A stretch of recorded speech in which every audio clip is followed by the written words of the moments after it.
अस्सलाम वालेकुम नाज़रीन, जम्मू कश्मीर के लोगों के लिए एक अहम इंफॉर्मेशन है, एक अहम खबर है और वो खबर और इंफॉर्मेशन है प्रॉपर्टी टैक्स से मुतल्लिक। अब जम्मू कश्मीर में लोगों को कमर्शियल प्रॉपर्टी और रेजिडेंशियल प्रॉपर्टी पे टैक्स देना होगा, जिसे प्रॉपर्टी टैक्स कहते हैं।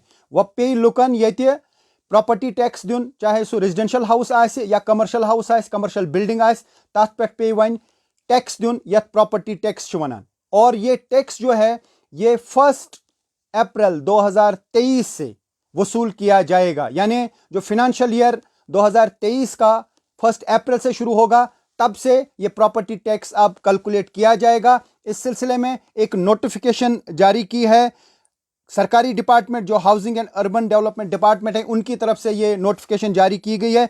मैं बताने की कोशिश करूंगा कि कितना टैक्स भरना होगा, किस किस चीज़ पे टैक्स भरना होगा।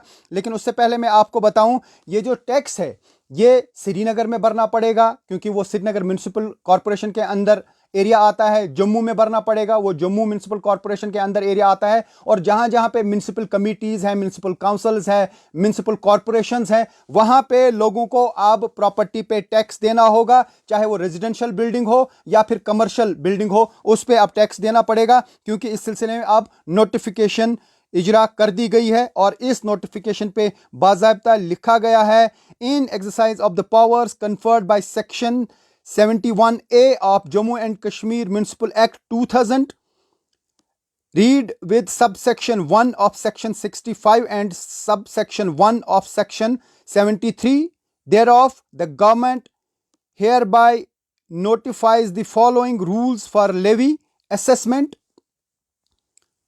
and collection of property tax in municipalities and municipal councils of Union Territory of Jammu and Kashmir। इस पे साफ तौर पे लिखा गया है कि इन एरियाज में अब कमर्शियल ये जो प्रॉपर्टी टैक्स है वो वसूल किया जाएगा और वो 1 अप्रैल 2023 से एप्लीकेबल होगा।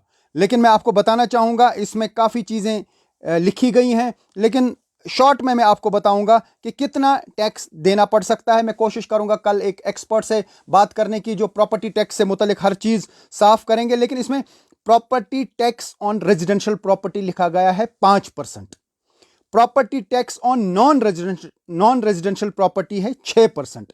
उसको कहते हैं taxable income value, TAV। TAV क्या होता है? TAV is equal to MTF into LVF into ARF into FF into UTF into CTF into age into SF and into QSF। तो ये सारी चीजें इसमें कैलकुलेट की जाएंगी। आम लफ्जों में आपको मैं समझाने की कोशिश करूंगा कि अगर किसी घर में ये 3-3 साल के लिए कैलकुलेशन की जाएगी और 3-3 साल का एक एक ब्रैकेट होगा, यानी मान लीजिए 2023, 24 और 25 के लिए जो ब्रैकेट सेट किया जाएगा, एक नोशनल एक प्रॉपर्टी टैक्स का उसूल समझा जाता है।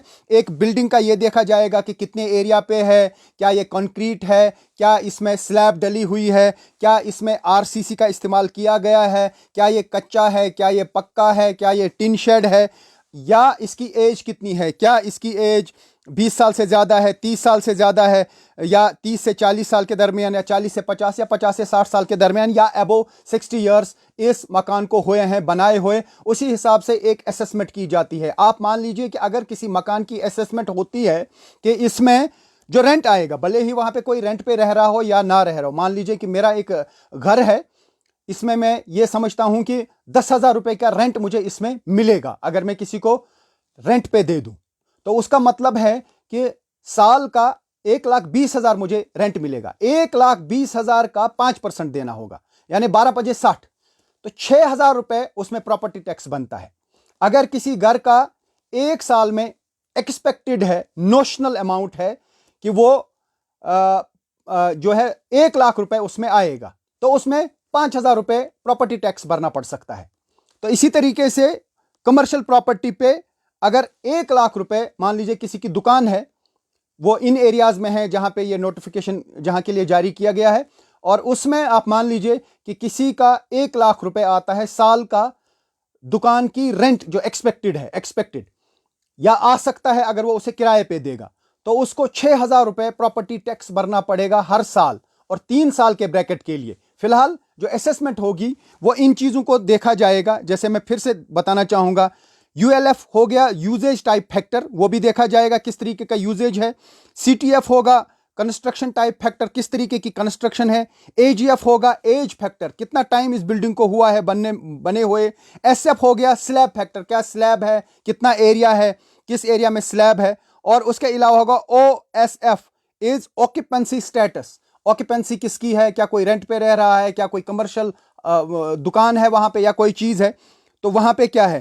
तो ये इन चीजों का ख्याल रख के, जैसा मैंने कहा कि मैं फिर से कहना चाहूंगा, प्रॉपर्टी टैक्स जो रेजिडेंशियल प्रॉपर्टी पे बताया गया है वो 5% है, वो टैक्सेबल एनुअल वैल्यू पे है, जो वैल्यू उसका निकलेगा, और 6% कमर्शियल पे है। जो ये एनुअल वैल्यू, ये जो एनुअल वैल्यू होगा, एनुअल वैल्यू पे साफ लिखा है टैक्सेबल एनुअल वैल्यू बराबर आसान MTF इंटू LVF, जो अभी अभी मैं समझा रहा था, स्लैब का, एज का, इन चीजों को मिला के टैक्स देखा जाएगा कि कितना बनता है, उसका 5% लोगों को देना होगा। शुक्रिया।